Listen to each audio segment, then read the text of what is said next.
Në 91-shin, unë kam ikur me Itali, në Itali me fuqi e kemi provuar nga Bishani i Fierit. O prit, një sekond, se këtë se dia që ti ke ik me fuqi, edhe ti me fuqi. Po, dhe unë me fuqi, po, me persona të tjerë që nuk dua t'i përmend, sepse përpara se të kontaktoja me ju, i mora i pyeta, jo të gjithë se nuk kam të kontakte me gjithë, dhe i thash, mendoj të jap një intervist të Rudina Gjunga, dritare, NEC, e kupton? Në qoftë se për ju nuk ka problem, mund të edhe të përdor emrat. Nuk më dhan leje dhe thash, okej, po flas vetëm për veten, e kupton?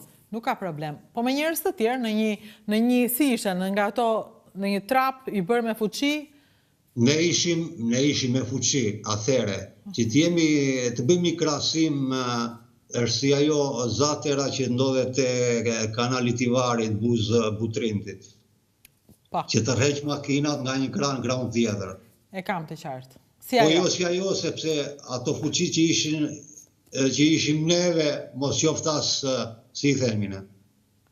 Ne ishim komplet, dhe me thënë, inkoscient. Ne nuk ishim djeni se çfarë po bënim. Unë flas personalisht sepse unë isha 17 vjeç. Në 91-shin, kjo punë. Dhe drejtohemi drejt Italisë me fuqi, por ne menduam se deti Adriatik ishte si kanali Levanit apo si Vjosa që laheshim kur ishim të vegjël në moshë dhe vinim bënim ekskursione piknik me shokët, edhe bënim gara. Kur ndodhje kundërta, sepse ne ishim 2 ditë e gjysmë, 3 ditë brenda ndet, ishim afruar dhe shumë për brigjeve italiane, që nuk harritëm, sepse na vi një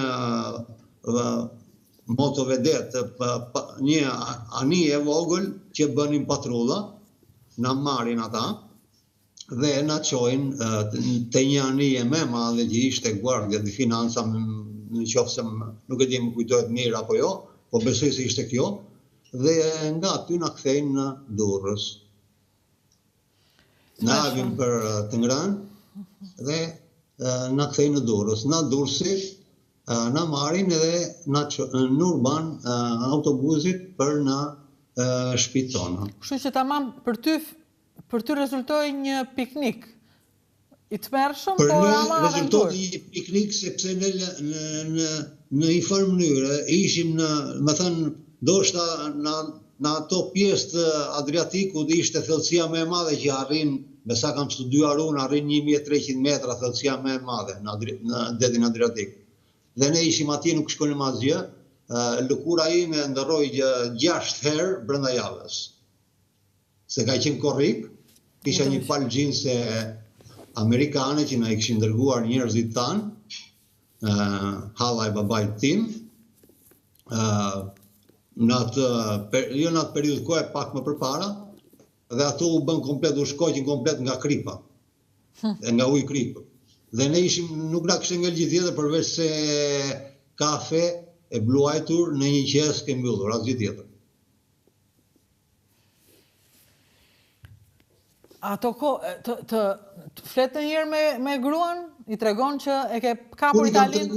I kam treguar gruas, i kam treguar Majlës, i kam treguar Albertit, mirë po, si thonë, edhe të tjerëve, shokëve, shoqeve,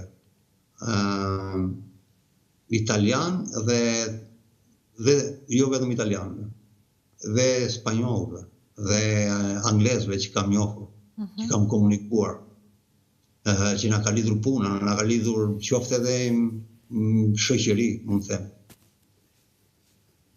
E besojnë? Po. E pabesueshme është në fakt. Eksodi i fuqive të shqiptarëve është e pabesueshme dhe unë personalisht nuk ja uroj asnjërit që të marri një iniciativë të tillë, pavarësisht se ne ishim në një moshë 17 vjeçare Dhe as dinim se çfarë mund të ndodhte, fare. Ne mendonim se ishte një, të kalosh detin Adriatik nga një breg në bregun tjetër, sikur të ishte, çfarë them, piknik, ekskursion.